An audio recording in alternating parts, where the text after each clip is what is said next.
My friends at Easy Cater are workplace catering pros, helping you find food for everything from daily employee meals to staff meetings and special events. Visit easycater.com/leaderassistant to find out more. Hello, I'm Dr. Sharon Grossman, and my quote for you is from John C. Maxwell, who said, "A leader is one who knows the way, goes the way, and shows the way."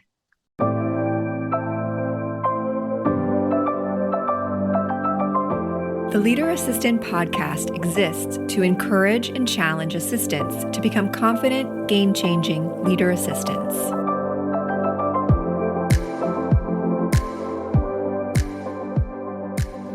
The Leader Assistant podcast is brought to you by Goody. If you're starting to think about holiday gifts for your team like I am, Goody is a game changer. They have amazing gifts that people will really love, including brands that give back to charitable causes. As a longtime executive assistant, I've always been nervous about holiday gifting season. But thankfully, Goody's platform lets you send one gift or hundreds at the same time without ever worrying about shipping details. Can I get an amen? With Goody, your gift recipients provide all their shipping info, and they can even swap out your gift for another option if they prefer. It's free to start gifting, and you can get a $20 credit when you sign up. Oh, and if you mention you heard about Goody from the Leader Assistant podcast, Goody will add an extra $10 credit to your account. Go to leaderassistant.com/goody to start gifting today. Hey friends, thanks for tuning in to the Leader Assistant podcast. It's your host, Jeremy Burrows, and I'm very excited to be speaking with Dr. Sharon Grossman today, and we're going to be talking about how to save your sanity and prevent burnout. And this is episode 183. You can check out the show notes at leaderassistant.com/183. So Dr. Sharon Grossman, you are a success coach, speaker, author of the Amazon bestseller, The 7E Solution to Burnout, and you help high achievers crack the code of their burnout so they can find tailored solutions for recovery. And when you say the word in your bio, high achievers, I don't know if there's really a better phrase to describe executive assistants. So we're excited to chat with you today. And then when you say burnout, I've written about burnout in my book. I've experienced burnout firsthand, and I'm passionate about helping people resist burnout as well. So, Dr. Sharon, tell us a little bit about, just to get started, what city do you live in, and maybe what's one of your favorite hobbies, and what do you like to do with your spare time? Yeah, well, first of all, Jeremy, thank you so much for having me on the show. I'm excited to be here and to speak to your audience because burnout is real and I'm sure they're all dealing with it. So I am currently living in Miami Beach, and one of my favorite pastimes when I'm not working is salsa dancing. Oh, nice. Very nice. How'd you get into that? I got into it when I was in my 20s and I was living in New York. And then I, started a family and I got really busy. So I kind of dropped off from that. And then when we moved here a year ago, I got back into it because there's a real big salsa scene here in Florida. So yeah, it's been really fun. And I go to dance classes twice a week in the evenings. And then every once in a while, they've got a little social. So we get together with other folks from other places, and it's a dance party. So it's super fun. Nice. So tell us a little bit about your career. What was your maybe first quote unquote real job, and how did you end up where you are now? And then we can talk a little bit about what you're up to right now. Yeah, so it's kind of funny to say real job because you work for basically no pay when you're a student. And I did that for probably 10 years. So my first quote unquote real job was when I was actually making a salary, which was at a nonprofit. And what I was doing there was we were part of this program that was helping young adults who were having their very first psychotic break to learn the tools in order to manage their mind so that they have a way of coping rather than, growing up and getting into adulthood where there's a lot more responsibilities and things on their plate, and then having that become more of a chronic issue for them. So I was trying to do early intervention. So that's where I started, and then eventually ended up in a private practice as a therapist, seeing patients. And then now I'm not doing that sort of thing anymore. I'm not in a clinic. I work from home, which I love. And I do coaching, which is great. Super fun. Nice. And you mentioned work from home. What's your top tip for staying productive while working from home with kids and pets and all the distractions? I don't think that there's like one thing, but I will say Google Calendar is my friend. And I definitely encourage people to schedule tasks on their calendar as much as possible because it keeps you organized. It is definitely a trap to just create a to-do list and think that you're going to get to the things whenever, because it becomes just overwhelmed city. So I like to just say, okay, well, I have to do, let's say, these 5 tasks, and how long is each one going to take? This is going to take an hour. This is going to take 30 minutes. And then find time on my calendar where I've got that hour or that half hour or however long it takes, and then plug that in so that I know exactly when it's going to get done. Nice. Now, that doesn't necessarily account for kids and everything else, but if let's say my kids are in elementary school and middle school, so I know that they're out of the house at a certain time and then they get home at a certain time. So try to get certain things done during the day when they're out of the house. And then if I know that I have something like right now, which is a little bit later in the day, and they're home, I just lock the door. Very nice. Very nice. So why do we burn out? And tell us a little bit about your story and your experience with burnout. Yeah, so I'll actually flip it. I'll start with my story, which a lot of times people assume because I do this kind of coaching that I've burned out, and I've kind of learned all the reasons and all the things that help. And that's why I do the work that I do. And it's actually not the case. So when I was in grad school, I went to a psychology conference and I attended a workshop given by a psychologist who was in private practice at the time. And he was talking about how practitioners in private practice very often burn out. And so this was while I was still in school. And so I kind of made this mental note of like, don't go into private practice. I don't want to be one of those people. And then I went to the nonprofit that I told you about. And then at some point I was trying to figure out like, where am I going from here? And I looked at all of my options and none of them really fit. And so long story short, I ended up realizing I have to go create my own private practice because I'm not finding myself anywhere else. But I remembered that lecture and I decided, well, if I'm going to do this, I'm going to do this right, which meant that I had to be really intentional about the way that I worked, the hours that I worked, all these different things. And so I did. I set it up in such a way where, I got an office space that was near my gym. I would set my hours. I would go work out in the middle of the day. Like I would do all these things to make sure that I have that balance and I'm healthy and I'm taking care of myself throughout. And that was really great. And then I decided at some point to actually do some research on the topic of burnout because I was dealing with a lot of high achievers. And as I started to do that research, I realized that so many of them are experiencing burnout without actually realizing it.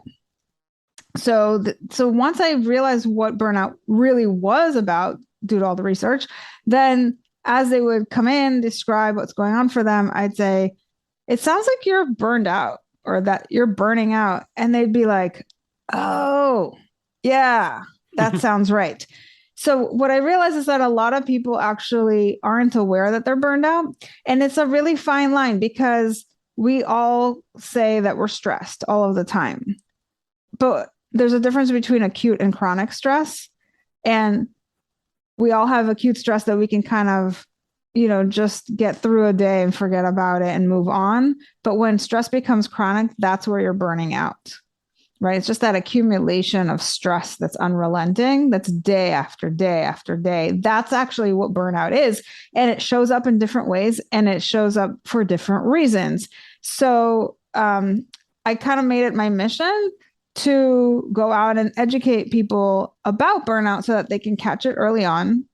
And then from there, I got even more nuanced into telling them not just like what to look out for, but also why it's happening. And you asked about that.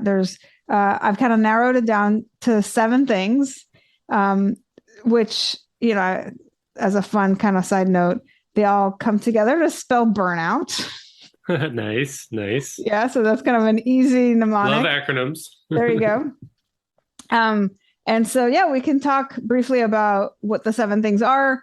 And then I also talked about how there's things that we bring to the table. So we're all familiar with all of the things that are out there that exist in the world that contribute to our stress, right? We say, oh, it's, I have high demands and I work in a high pressure job and my boss is a micromanager and, the people that I work with suck and it's a toxic environment. And like, we're constantly pointing to all the things that are there, which, by the way, might be true.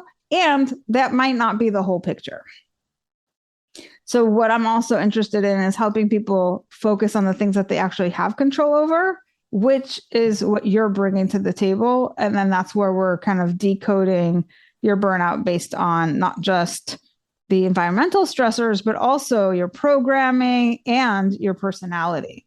So that's kind of my whole kind of signature piece of this. But with regards to, I'll just briefly mention the 7 reasons why people burn out. So the first one is that you're feeling blocked for a variety of reasons. I've actually written a whole blog article where I take you through like 10 different possibilities, but there's probably endless things.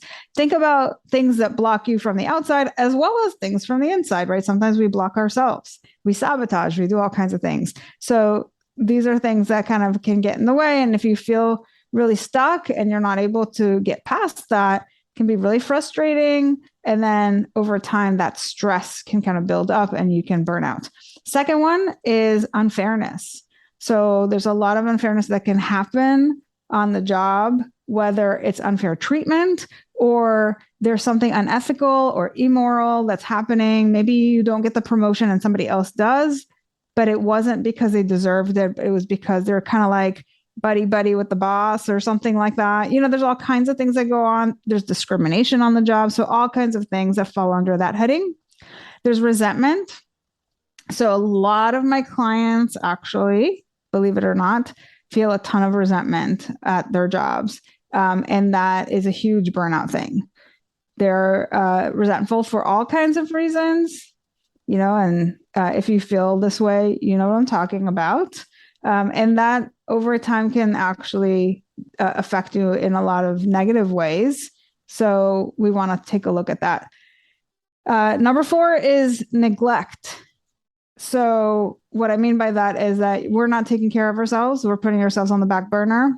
We always say, oh, I'm so busy. I don't have time for self-care. I don't have time for exercise. I don't have time for, whatever it is, meditation, you name it. We're really focused on the to-do list. We're focused on pleasing everyone else, and we're not spending enough time on ourselves. So that's a contributing factor, because then what happens is you run out of steam and then you just can't keep going, can't keep doing all the things that you need to do. And often my clients tend to be not just busy at work, but they are, because of their nature, being the high achievers that they are, they're taking on a million things outside of work on top.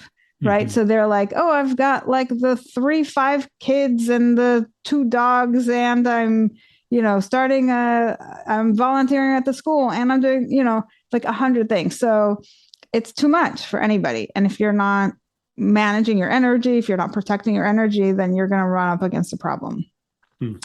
O is for overloaded. So that's kind of pretty clear cut, but it's really about why do we overload ourselves. It's not just that the job puts too much on us, but also that we maybe take on too much. And that creates a lot of overwhelm. And over time, that can also lead to burnout.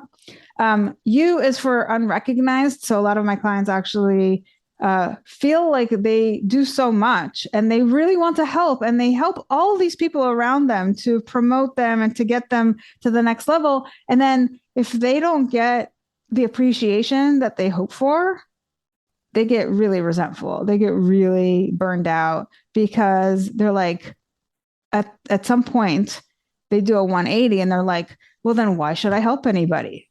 Right? It doesn't matter. So it's almost like I'm not looking for it's not like tit for tat. Like I'm not looking for every person that I do something for to get something back. But if that happens chronically, like I've helped, 100 people and I've gotten like 2 thank yous, then it feels like a thankless kind of job. And so that rubs people the wrong way.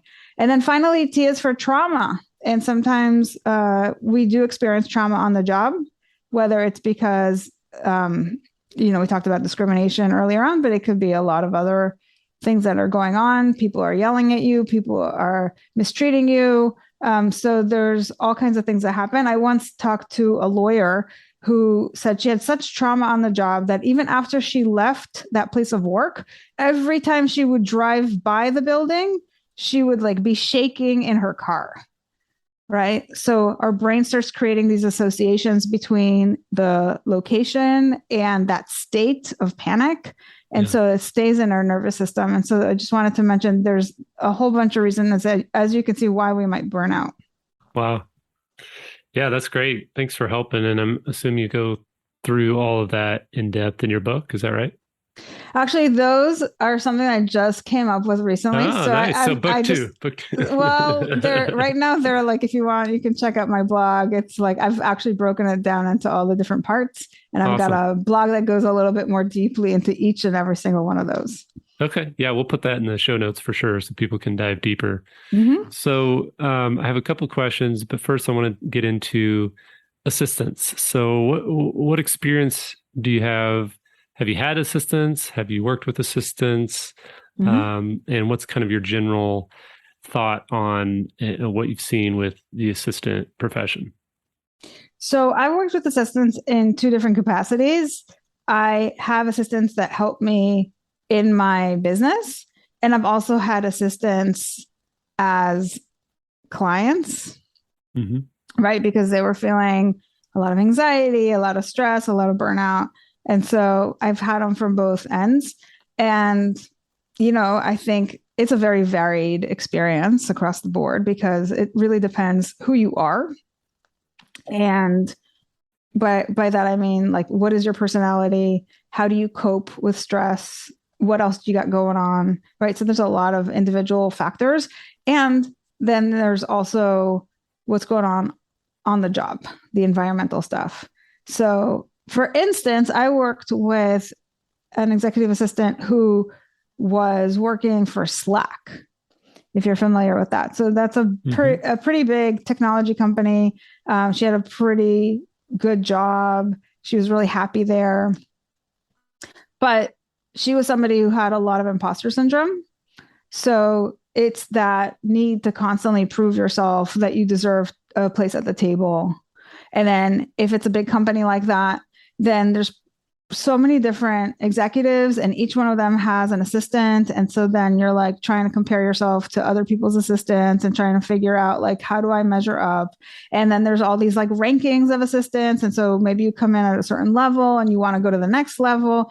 And so there's constantly like that comparison thing that happens. And with that, you can have stress and anxiety and burnout and all that kind of stuff. But there's also burnout as a result of just always being on. And if you work for somebody who's like a high stress case, then you're more likely to become a version of that, I think. Right? Not always. Yeah. I think it really boils down to boundaries and confidence and just things that will help keep you in check and help keep them in check.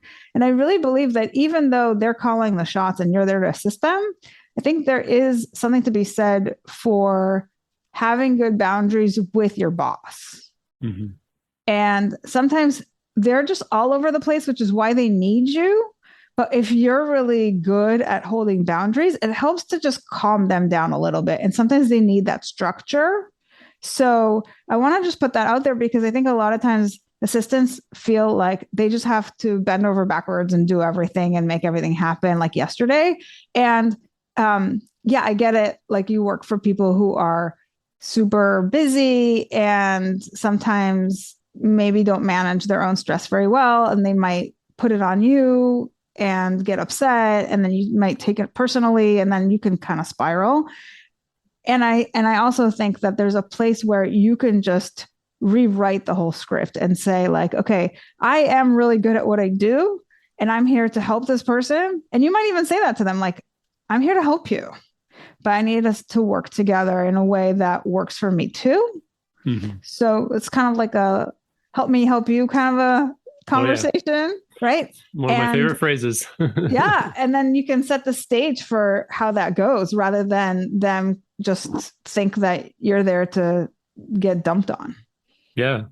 Well, that's well said. And I think that that's why I'm really passionate about helping assistants see themselves as leaders because, you know, like you said, a lot of times assistants will mirror what their executive is and the good and the bad.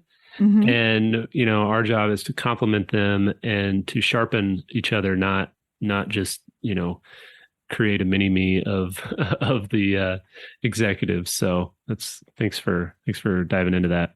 Yeah. And I think that if you work for somebody who really does appreciate you, it can be a very fulfilling role for you because you're like, I'm helping this person be successful. I'm like the behind the scenes person that gets them organized, that makes sure everything is taken care of for them so that they can do what they're really good at.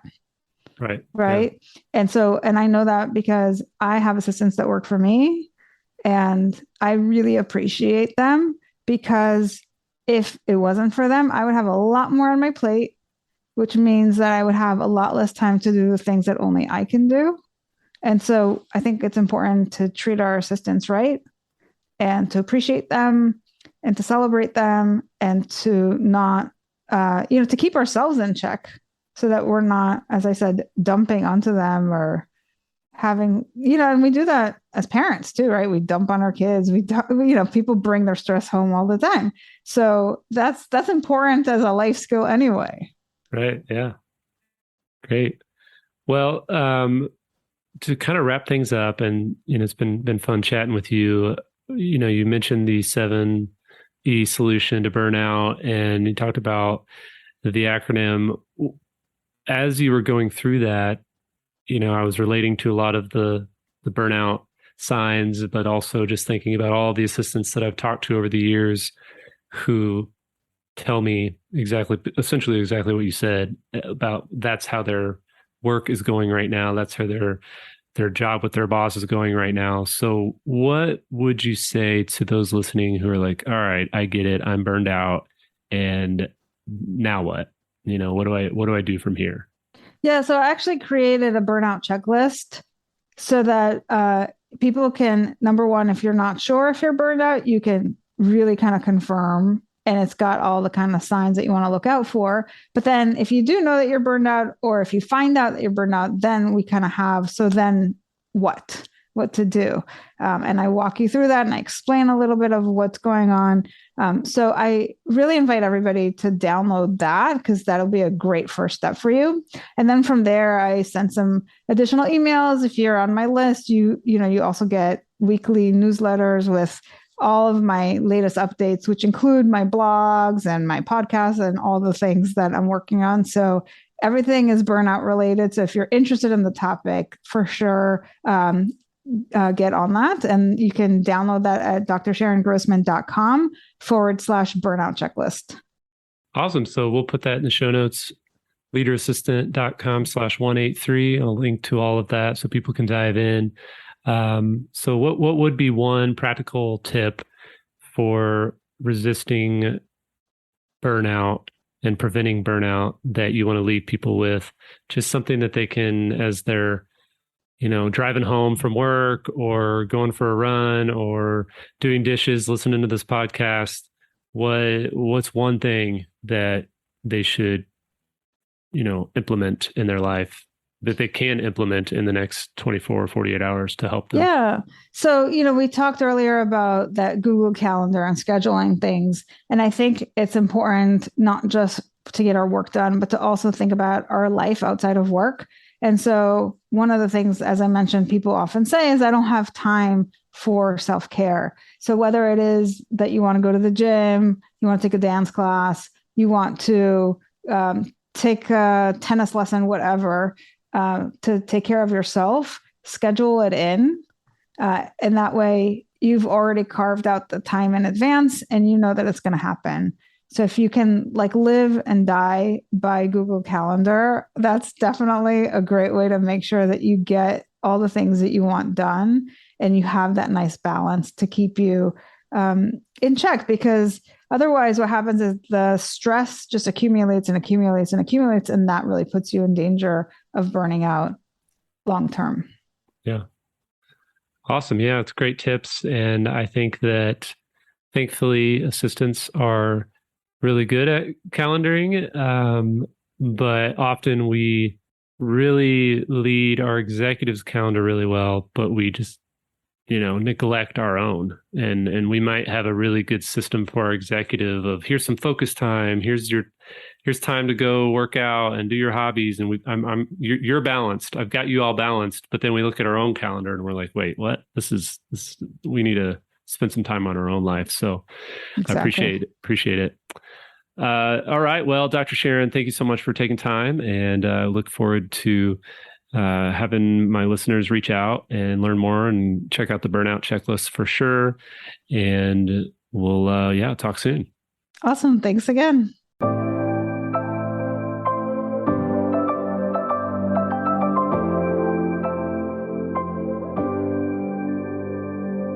Please review on Apple Podcasts.